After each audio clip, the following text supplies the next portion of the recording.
What is up? If you want your podcast to sound better, my friend, you are in the right place. Today we're joined by Manny Cabo. I've known Manny for a bit. We met on Clubhouse where, I kid you not, every time I'm in a room with him, people are asking him how he sounds so good. And I said, Manny, I got to get you on the show. I got to get your help, both personally and for all the podcasting savants out there. And this is bananas. He's going to go over everything from the proper type of mic to use, mono versus stereo. We're talking about how to create an amazing setup for less than $500, but honestly, you could do this for less than 200 with his recommendations. We talk about XLR versus USB. We talk about your initial soundboard setup. We talk about how to treat your room with some really, really great tips. Listen, if you want your room to be set up to be echo-free, it's bananas. I'm not going to give it away here. You got to listen up. We're going to talk about how to reduce your plosives, your S's, your T's, your P's. We're going to talk about how to position your mic. Listen, it's all here. Listen up. And by the way, stop going into podcasting all alone. Join the Podcast Savant community. I'm going to put a link below. That's the Podcast Savant community. If you are serious about podcasting, you definitely don't want to go it alone. I've got a ton of resources for you so you can transform your podcast from being average or subpar to being spectacular, something that people want to listen to, and a show that's actually going to achieve your goals. You don't need 5,000 subscribers, 10,000 subscribers. You don't need tons of downloads. Your show can start working for you today.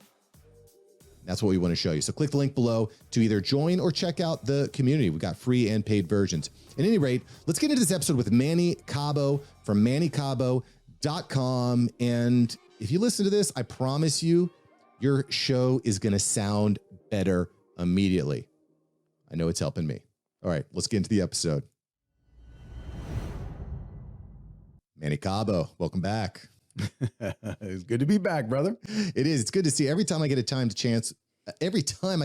to chat with the great Manny Cabo, it's a great day. Oh, here we go. And it's kind of funny, just for a little bit of context for everyone that's listening. This is actually take two. We recorded a nice, really, really high quality episode a few days ago, but my audio was messed up.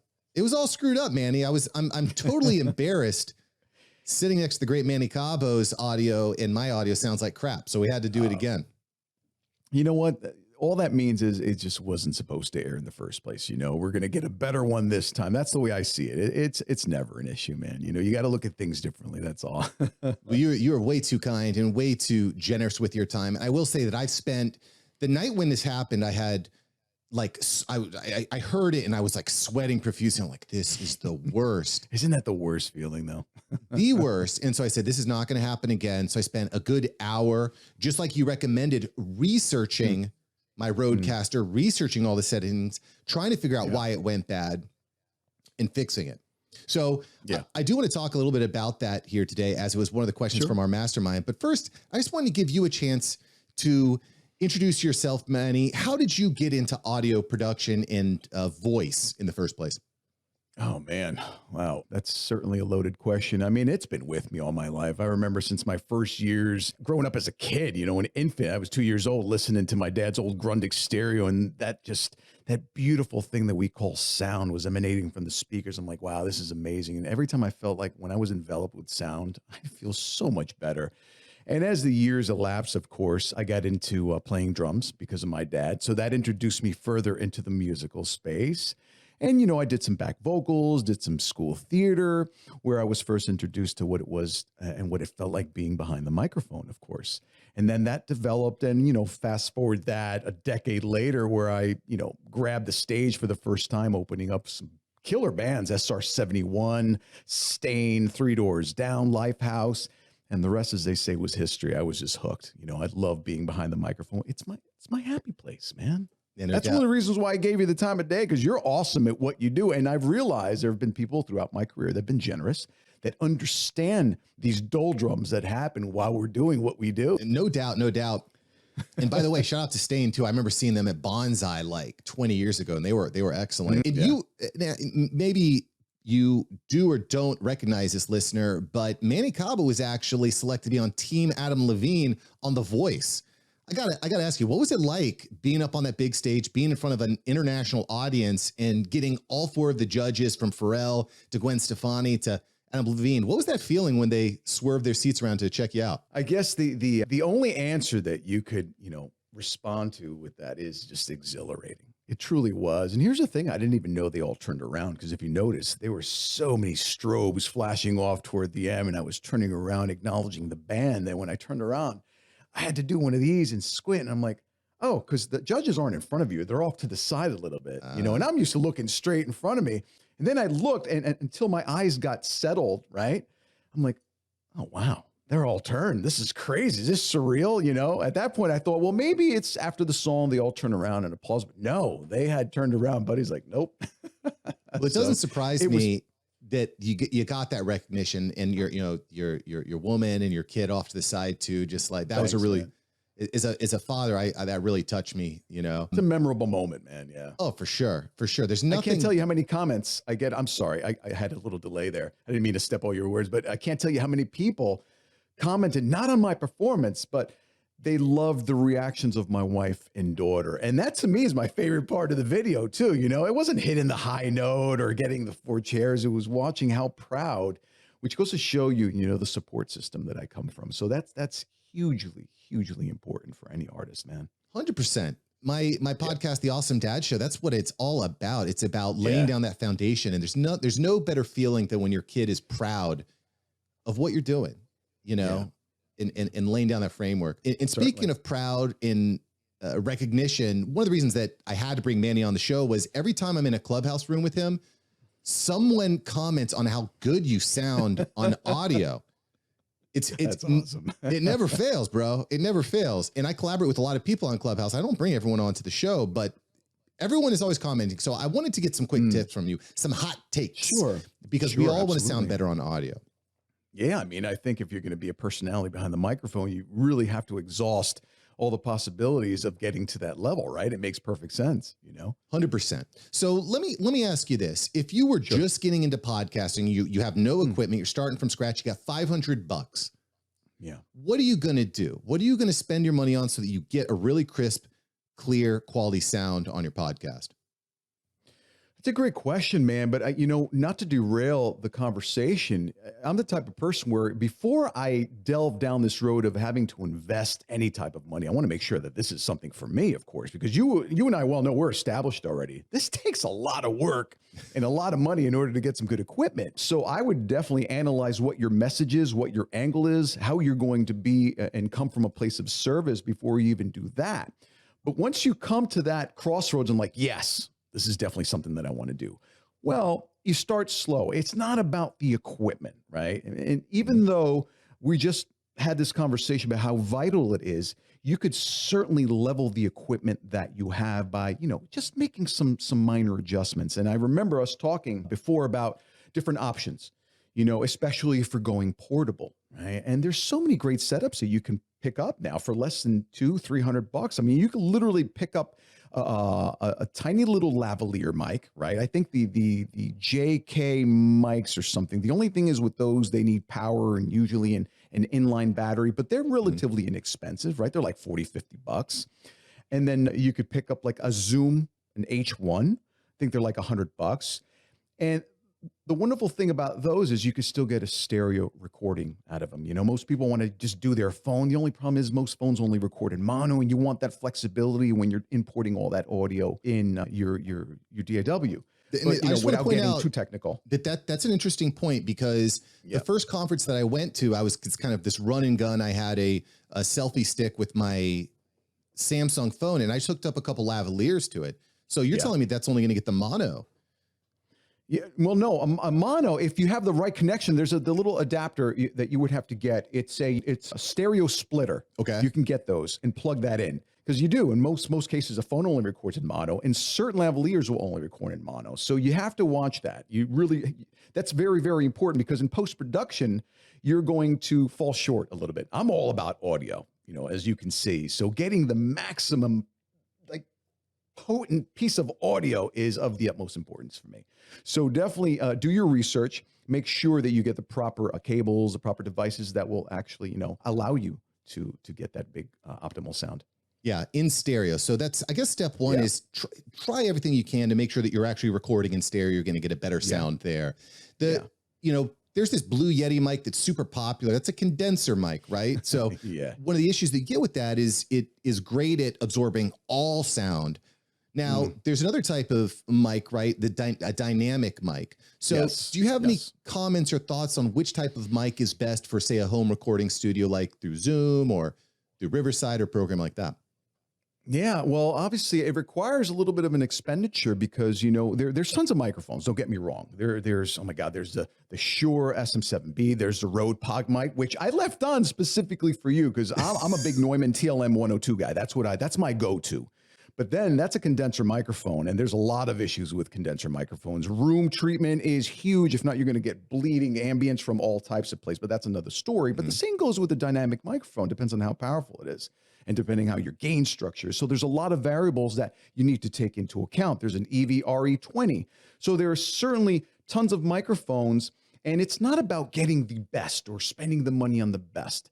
It's leveraging and maximizing the potential of your microphone. So if you notice, on every microphone that I use, for those of you who haven't seen, you know, my setup before and who will eventually watch this episode, I love using, you know, what we call spit guards, you know, and as you can see, we have windscreens here. The reason why is because the voice, the power of the voice is something that you need to, again, to use the word leverage, right? We all don't have the same voice. Me personally, my voice projects. I got a big mouth and I speak from my chest. Some people speak from up here, so it's it's a higher tone. So my advice is learn to navigate and use the strengths of the microphone. Find out what that sweet spot is, you know?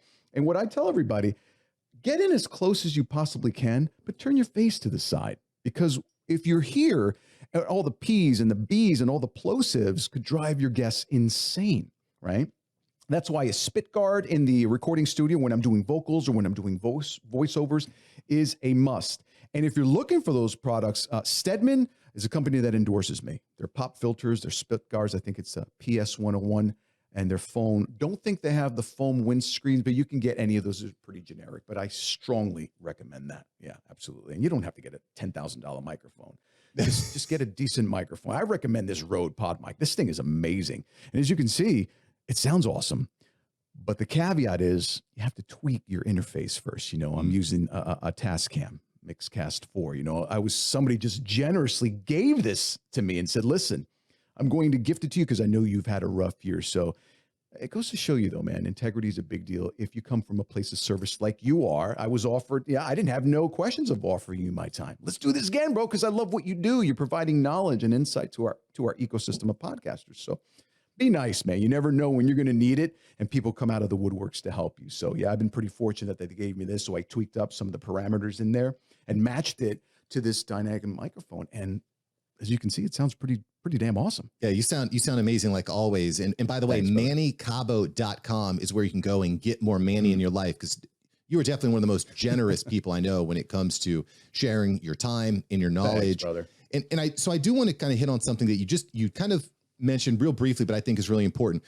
Yeah. You want to be careful when you're speaking directly into the microphone, because I think level one, that's what people do. They put their mic right up to their mouth like this. And all of a sudden those P's and those S's and those T's, they're too plosive. They're too plosive. I love that word, by the way, plosive. They'll kill you. Yeah. The plosives will kill you. And, you know, you learn that from being a singer all the time. And engineers are like, Manny, lay off the microphone a little bit. Right. You constantly get that. So one way to introduce you to the world of microphone is to record yourself. First of all, what a concept, right? Record yourself at different distances. There's so many different schools of thought. Some people will tell you stay 3-6 inches away when you're in the recording room. Some people tell you raise the gain and get a little bit closer. Me personally, I like to start off half point, right?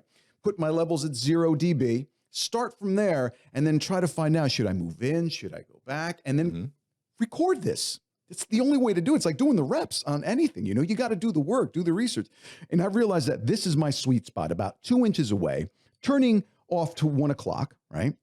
And then when I really want to, if I want to emphasize something, if I'm talking to you, Mark, I'm going to be like, so listen, Mark, this is the way that you're going to find out the best sound that you're going to get. Notice the power of the pause, changing your voice, taking people on a roller coaster. Because if I'm constantly talking like this and going about 100 miles an hour and just giving you filtering information and more information, it becomes overload.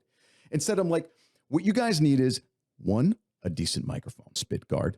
And you notice how I slow everything down. And why do we feel that when we're behind the microphone, we have to go 100 miles an hour? And granted, that may be your personality. But my recommendation is slow down a little bit, check your facts, check your settings, and do the work prior to the interview.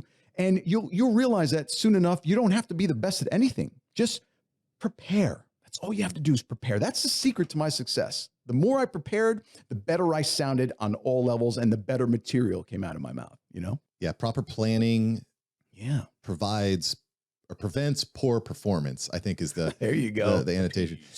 And I love the point about leveraging silence. Silence is a powerful thing for emphasizing. See that? I just listened to you. I leaned in when you're like the power of, and I was like, what's he going to say next? Because you lowered your voice. I'm like, where was he going with this? So see, I was just completely activated by that. It's amazing what you said, Manny, when you said, and then you pause. I'm like, yeah, and yeah. So that's just a little technique. And I've learned that from all the voiceovers and all the incredible voiceover people that I've dealt with, and how to read scripts. It's pretty brilliant. It truly is. It's a craft that I recommend every single voice personality behind the microphone to at least take one voiceover course. You will learn a plethora, myriad, pick an adjective of techniques to really dominate the power of the microphone, because it's all in the delivery. Yeah, maybe I'll bring Manny Cabo into the mastermind community to give a voiceover course one day. Hey, listen, anything I can do to help, man, I would love to, because it's true. It's all about the delivery, how you deliver your message at the end of the day. All this is great. You have to understand the technicality, right? You have to understand all the presets, right? You have to understand all the devices. You have to understand the elements that essentially make you sound great. But at the end of the day, if you don't have a proper message, none of it's really going to matter. So you have to know how to deliver it by leveraging your equipment, and also get clear on your message. When you combine those two, it's a recipe for success. Definitely. 100%. I just want to point out one more thing that I've noticed about the power of the pause. Yeah. From an editing standpoint, it makes editing a lot easier. When in between you're taking brief pauses, or if you make a mistake, you take a brief pause. It can help you to identify where you need to go back in post-production to edit. So that's a quick tip for anyone who's looking for ways to save time in editing, which I'm raising my hand. Does. It takes yeah, time. man, editing sucks. I don't care who you are. I'm a photographer. I do videos. Post-production sucks. Some people love it, but then again, that's all they do. You know, that's their world. And I respect that. That's why you commission people to do that stuff. This is where you and I are. I'm a creator. I love to talk. I love to engage, you know, so we all have our strong suits in post-production. Oh, it's not my jam. 100%, 100%. So I want to talk a little bit more about microphones. Yeah. Because I was rocking out. So as you can see, I'm now on the Shure Sm7b. Yeah, it's a great mic. Got my Rodecaster, and I recently upgraded. So I'm still kind of learning, like you said. And by the way, because again, I screwed up the last audio, I spent a lot more time getting prepared for this and testing it again and testing it a third time. But what I think I had a lot of success was with just a really standard USB ATR 2100, right? It's basic, simple USB, you just plug it in and it's good to go. And I loved the simplicity of just plugging it in. Sure. But do you think that there's a significant advantage of going with an XLR connection versus a USB connection?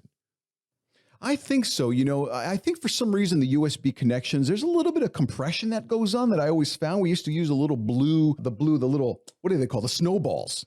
Yep. They were great at the time. This is when podcasting was, you know, oh my God, this is going back with Adam Curry. And when he first introduced him, I'm like, what the hell's a podcast? And here I am teaching people. I'm like, yeah, this is exactly what you do. Meanwhile, I'm like reading instructions. Yeah. I'm going to get to you in a second. I'm learning as we go by, right? But, you know, at the time we used the little blue snowball, and it was a USB plug-in. And for some reason, I just felt I couldn't get the optimal sound that I want. And granted, everything progresses, you know, with GarageBand was in its initial stages. It was just being introduced. So I felt that I had to do a lot of tweaking, a lot of compression, you know, a lot of EQing in order to get the sound that I want. But eventually that they develop their technology. Well, it's like anything else, man. It takes years after you put out the first prototypes. Now we know what we can do better. So certainly microphones have gained some serious advancements. So I'm really happy about that. And like I said, this pod mic is $99. It's built so robustly. Like, I love this thing. I really do. If I had to speak for Rotate, I'd be like, yeah, I'll definitely endorse you guys for this. That's how strongly I feel. Even though I'm endorsed by Sennheiser, not a lot of people could spend, $1,000 on a microphone. So the point is, again, learn to use and maximize the power of the microphone that you're buying. Yeah. It really, really helps, because I don't care what mic. Listen, and this isn't to boast. This isn't coming from a place of arrogance. I could sound great on every microphone because I know how to manipulate the microphone. You know how to find that sweet spot and adding the little condiments. It's like adding a meal. You can't just have chicken bare, right? It's going to taste like rubber, plain, but you put in your sofrito, because I'm Latin, of course, I got to throw that in sofrito. You put a little bit of, adobo, and eventually you're going to get the recipe and the taste you want. Same thing goes for a microphone, man. I love what you did there, by the way, throwing in your uniqueness. And that's something that people don't do enough, I think, when it comes to podcasting, is putting your own flair, your own style, your own uniqueness. That's really powerful. And coming from South Florida, the Latina community, the Latin community is really alive down here. We got lots of salsa down here. You know what I'm saying? There you go. That's all you get, man. And that's great that you mentioned that, because, I know we're talking about audio, but people don't believe the hype. The best message in life are the ones that come from the heart. Just be yourself, because believe it or not, you want to gain an audience. The quickest way to gain an audience is to not show them love. Believe me, because I show my audience a lot of love. It's not about just the empathy and integrity. It's about your authenticity.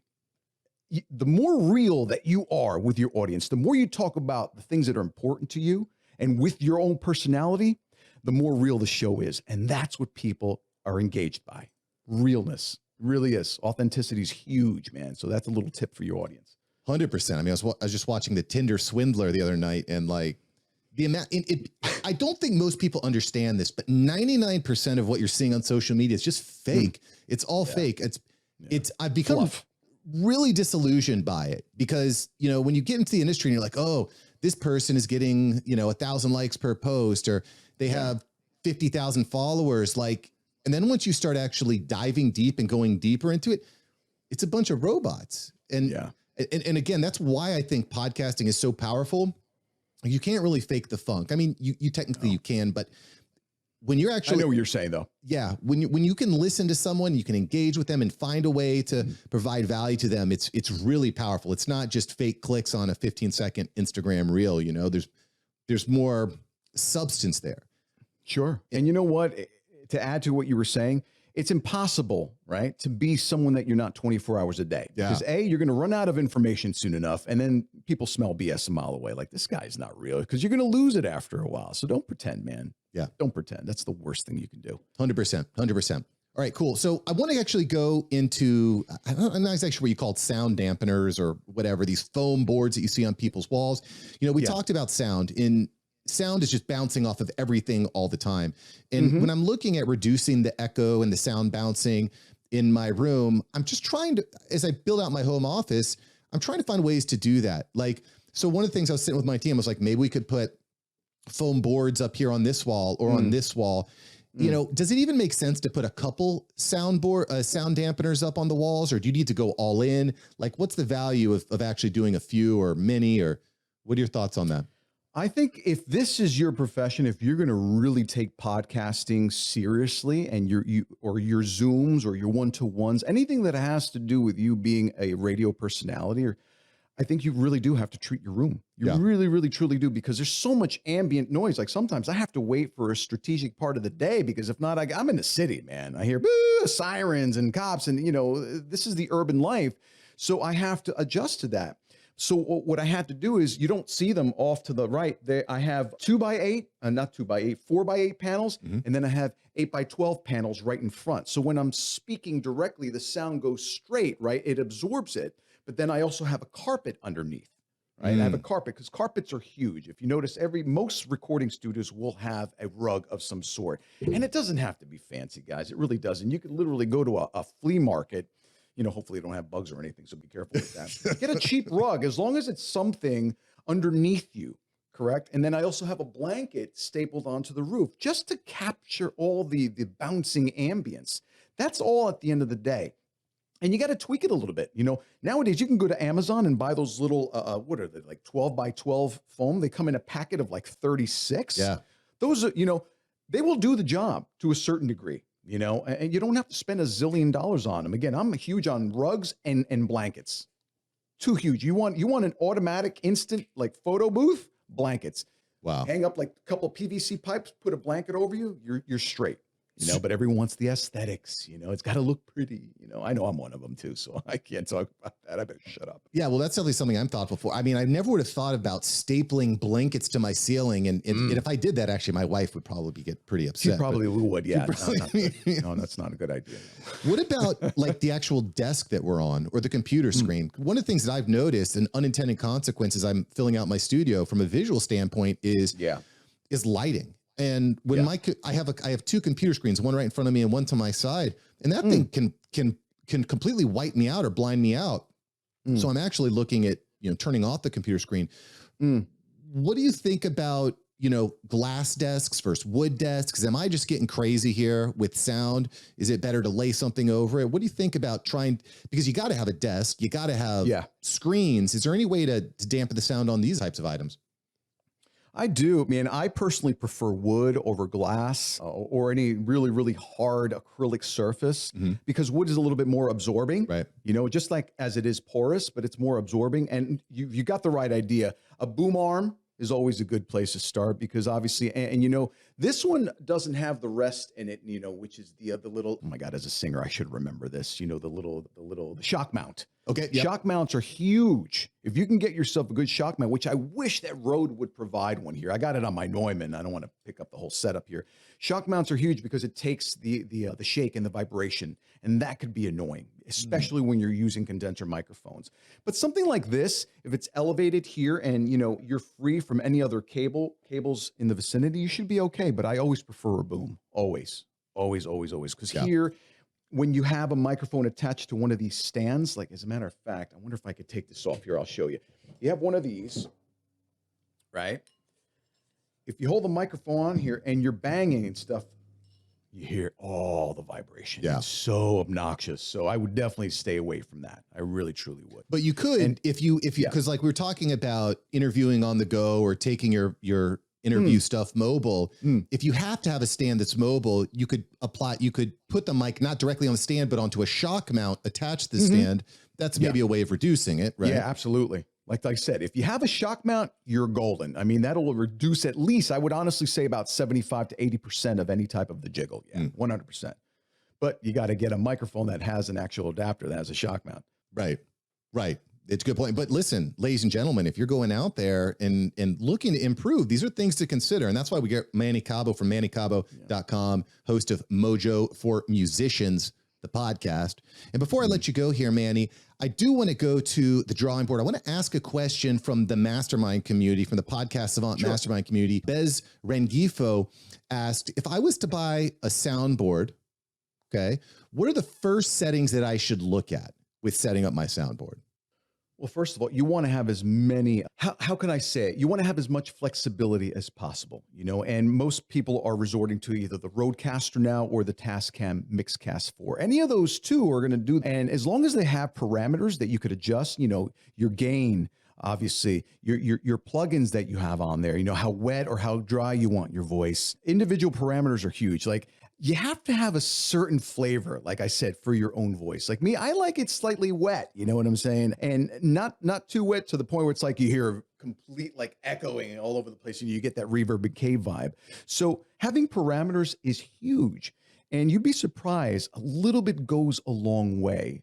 My point is, if you have the ability to tweak things, same thing goes with your cameras. Don't ever buy a camera, an onboard camera, or what do you call those? I use 35mm cameras, so I apologize if I don't readily know the name of these little cams that you put on your computer. What's the name of them? Digital webcam. There you go, webcams. Never buy a webcam that doesn't have proprietary parameters on there. Interesting. You know, never like one size fits all. That's terrible. You want to control your exposure. You want to be able to control your ISO, the ambient, the color correction. You see what I'm See where I'm Yeah. going? So you need to translate that as well to your microphone and your sound. You know, what plugins can you use? What type of compression? Rodecaster is great because it's got the Aphex components on there. Yep. You know, what type of voice do you have? Is it a deep? Is it a high? Is it a high pitch? Is it low? So that's always truly important, and some of the elements that you really should look out for. The more control you have over, you know, the potential of your voice, the better you're going to sound. Yeah. But it's, I mean, it can be overwhelming too when you start looking at all those different facets. I mean, and that's, I mean, I think the Rodecaster out of the box is pretty great. Oh, absolutely. But here's the thing. I'm glad you said that. It's overwhelming, yes, but once you start getting the results that you want, it's exciting. Yeah. Now you want to go further. So do the work. Once you get that, you know, because habits, right? Habits build that consistency, and consistency builds that success. That's the formula we got to abide by. And that will weed all the copies out there, you know. That's going to weed all the people that are like, yeah, I love podcaster, man. I'm a podcast, you know, I got my buttons and stuff. Yeah. As opposed to somebody who's truly serious about podcasting, because I don't have to tell you, this is hard work. And we talked about this before. Doing a cool podcast, yeah, you could do one, but doing a great podcast where you have to batch all your, you know, your episodes and make sure your sound levels are great. Make sure you have your intros and outros. Make sure you have a proper message. What are you going to talk about? Your guests. That's a lot of work. And when it comes to sound, if you don't really focus on the sound aspects of it, everything else just falls to the wayside, you know? And that's why I think for me, sound is the most important, crucial element of it next to your message. Yeah, totally agree. And Manny, just thanks for hopping in here for 30 minutes to really lay in some fundamentals, some key fundamentals to sounding better, because podcasting is blowing up. You got to, you know, it's not 2010 anymore. You got to have a good sound. And when you can bring people like Manny Cabo on, you're going to get that effect. Another thing, you're going to lose a lot of listeners. I tell you, being the podcast magazine music director, dude, I had to listen to like 100, 150 podcasts. I will tell you, 90% of them, I stopped at 10 seconds in. Because if it sounds like garbage, I'm not even going to bother listening to you. I won't, because it just kills my ears. Your sounds like this, or you get that fizz. I'm like, done, next. So a word to the wise. Because if I'm doing it, other people in different levels, right, in the industry will also look out for that. And if I want to hire Mark Savant, the first thing I'm going to do is going to be like, you know, let me see what his podcast is like. And if it sounds terrible, yeah, that means he doesn't really care about his sound, doesn't care about his brand. And I don't need that. That's going to be a direct extension of my business. I can't hire somebody like that. See where I'm going with this? I do. Great point. You know, you sound great, brother. I actually have one question. One more question. So you listening to all these different podcasts. Yeah. What are your thoughts on having a stock intro at the beginning of a podcast? Is that overrated or underrated? No, I think it's underrated. I think that's my brand. I want people to know it's consistency. Oh, it's Manny. Oh, dude, that's his sound, because I use my own music. I use my own verbiage, and it's my own voice. So people love the intro. Then they're going to be like, oh, it's the same voice. This guy's pretty damn talented, you know, and that I encourage people to do their own intros, you know, because it is hard. I'm not going to lie. Getting a good intro with the right amount of inflection and sound. But here's the cool thing. If you can do that, now you're getting more personable with your audience. Now people know what they're in for. Like, this guy really takes his show seriously, man. You know, he does everything on his own. Like, he's all in, you know, he's doubling down on this. So I respect that. That's my point of view. No, I agree. And I found that it is across the board. I've listened to a lot of podcasts in the like top 200 podcasts in different categories. They almost always have some sort of music, some sort of stock intro. I just think you got to be careful that you don't overdo it. Like, that's another turn off. If you've got a minute and a half, you know, solid intro, it's like, no, 30 seconds. That's it. In and out. Yeah. 30 seconds in now. Manny Cabo, thanks so much for joining the show, brother. Love you, man. Thanks. I appreciate it. It was always a pleasure and honor being in your space, man. Thanks. Honor's all mine. See ya. Take care.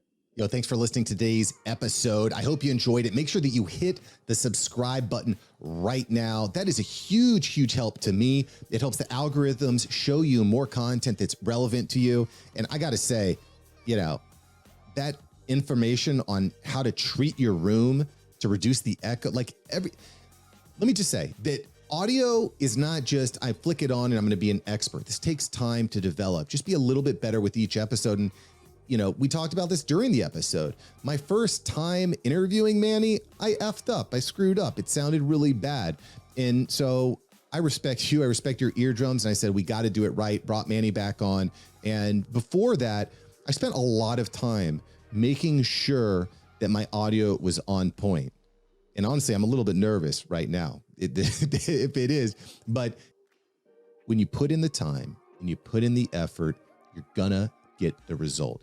That's what podcast savants do. Thanks for listening. Hit the subscribe. Keep taking action. I'll catch you next time here on the show. Peace.